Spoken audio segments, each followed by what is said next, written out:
I cheated.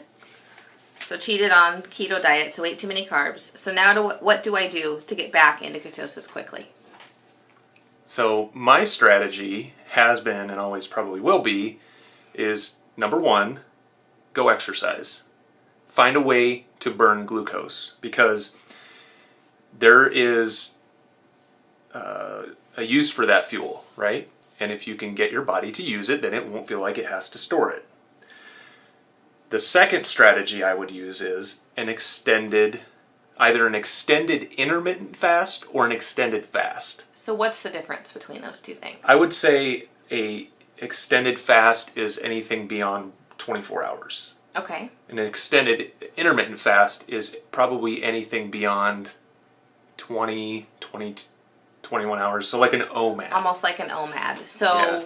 if I sat down and I gave into the pressure, whatever, I just decided I was going to eat the carbs, and I finished my meal and it was 4 o'clock, I wouldn't eat again until 2 or 3 the next day. Yeah.